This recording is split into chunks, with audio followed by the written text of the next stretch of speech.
자, 더 웃긴 얘기 좀 해볼까요? 윤석열 관련한 얘기인데, 윤석열이 군인들을 데리고 비상시국 관련된 얘기를 할 때, 술을 얼마나 처먹였는지, 아우, 여인형이 만취가 돼갖고, 자기가 그날 무슨 얘기를 했는지 몰라서 부관한테 물어봤다고 합니다. 아이구야.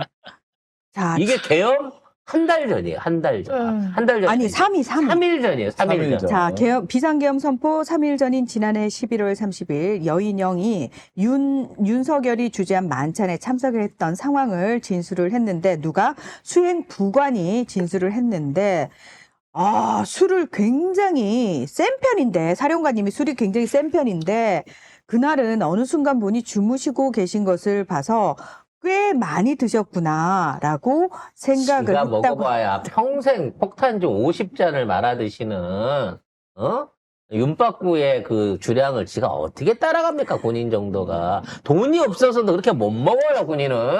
심지어 지난해 상반기에도 두 차례 만취해서 이 수행부관에게 윤석열을 언급을 했다고 하는데요. 대통령을 만난 자리로 추정되는 모임이 끝난 뒤 돌아가는 차 안에서 사령관이 만취해서 욕하고 소리 지르면서 내가 대통령 들이받았다. 난 충심해서 말했다. 라고 했다. 다음 날엔 전날 내가 무슨 말을 했냐고 하더니 보안 잘 지키라고 했다. 이렇게 검찰에서 얘기를 했답니다. 야. 자, 여기서 윤석열을 들이받았다. 라고 하는 게 자기는 계엄하지 말자 그랬다는 것 치고는 준비를 너무 그동안 열심히 해왔고 남은 3일 동안 열심히 했었고요. 나는 여기서 여인에게 무슨 얘기를 했을지 이해가 됩니다. 상상이 됩니다. 어떤 놈 욕을 졸라게 했을 거예요. 버거보살 욕을 했을 겁니다. 노상원이 네. 이 새끼 믿고 하면 안 됩니다. 김용현 저거 아주 핫바지예요. 제 말만 들으셔야 돼요. 이러고 아마 술주정을 했을 걸로 보여집니다.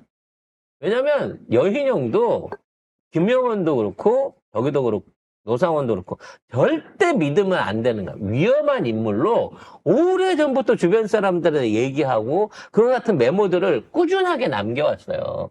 그래서 나는 왠지 모르게 버거보살이 비단아 씨 만나고 자꾸 물어보면서 이 새끼 배신할 것 같지 않아요? 물어봤던 게 여인형이 아닐까라는 생각을 해봅니다. 근데 뭐 전 사령관은 뭐 간혹 여전 사령관이죠. 이 기혁 씨한테 대통령하고 식사 자리 종종 하면서 간혹 농담처럼 계엄을 언급하신 적이 있다. 그때마다 나는 안 된다고 말씀드렸다. 이렇게 얘기를 그래서 이 JTBC가 여인형의 또 메모를 확보를 했다고 합니다.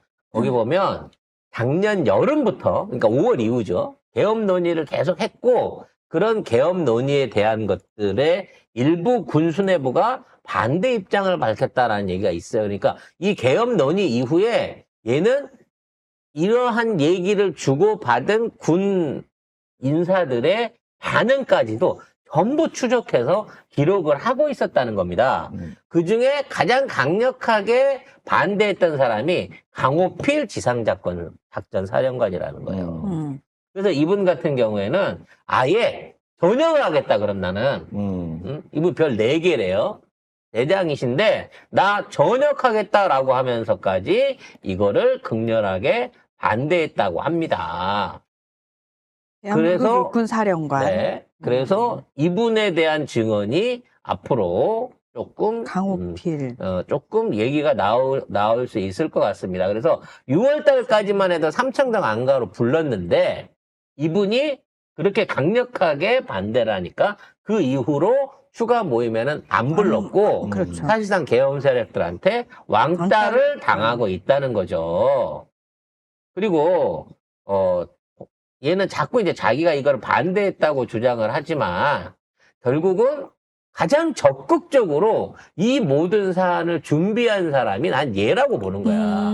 그러니까 무인기 들여오는 것도 그렇고 총알 20만 발도 이 새끼가 빼돌렸을 거라고 내가 계속 얘기하잖아요. 그리고 각종 사령관들 중에 김용현도 김용현이지만 여인형도 자기 갖고 있는 모든 서류를 파쇄시킨 사람 중에 하나가 이 새끼란 말이에요. 그래서 나는 이번 그 계엄에 있어서 일종의 뭐라 그럴까 사무총장, 총무, 군 내부 안에서 실무적인 조정을 한 사람은 여인영일 거라고 봐지고요. 그런 여인영이 제일 경계하고 싫어했던 게 버거보살이란 말입니다. 그래서 이 여인영이가 버거보살에 대한 과거의 어떤 메모지를 믿을 수 없는 사람이다.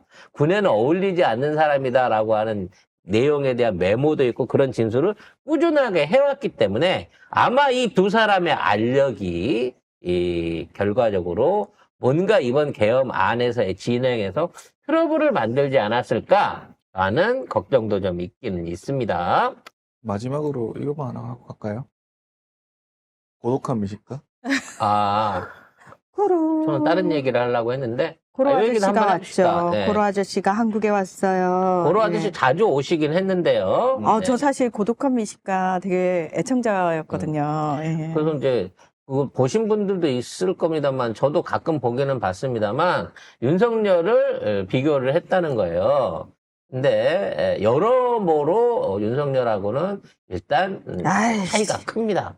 우리 고로 아저씨는 극 중에서도 절대 술을 마시지 않습니다. 고로 맥주 아저씨는 마시던데? 우롱차 정도만 마시고 술을 마실 상당히, 때는 예, 깔끔하십니다, 이분은. 술을 마실 때는 맥주 한 잔 정도 먹지 폭탄주를 50잔씩 말아 마시지 않고요. 기사를 보면은 일본 매체인 데일리 신초라는 곳에서 지금 뭐 한국 내 일본 드라마 고독한 미식가의 그 극장판이 이게 흥행 성공해서 이제 이 프로그램의 한국 내 인기를 이렇게 다뤘다고 하는데 요 다룰 때 윤석열을 언급을 합니다. 그러면서 한국 내 일본 음식 부문 윤석열이 2022년 취임 후 한일 관계 개선을 추진한 것과도 관련이 있다. 아니거든? 아니거든? 일본을 찾는 한국 관객이 늘어가면서 자연스럽게 일본 음식을 접하게 됐고 그로 인해 더 많은 한국인이 일본 요리를 즐기게 됐다. 윤석열 또한 고독한 미식가의 열렬한 시청자로 알려져 있었지만 현재 그는 내란 혐의로 구속돼 구치소에 수감 중이다. 아이러니하게도 지금 윤석열은 독방에서 진정한 고독한 미식가 생활을 하고 있다. 이렇게 놀렸습니다. 자, 윤석열은 2023년 3월 일본 방문 당시 고독한 미식가 팬이라고 해서 일본 내에서도 화제가 됐다고 합니다. 그러면서 김건희가 당시에 그랬대요. 아니, 어떻게 주인공은 저렇게 많이 먹으면서도 살이 안 쪄요? 라고 했다고 합니다.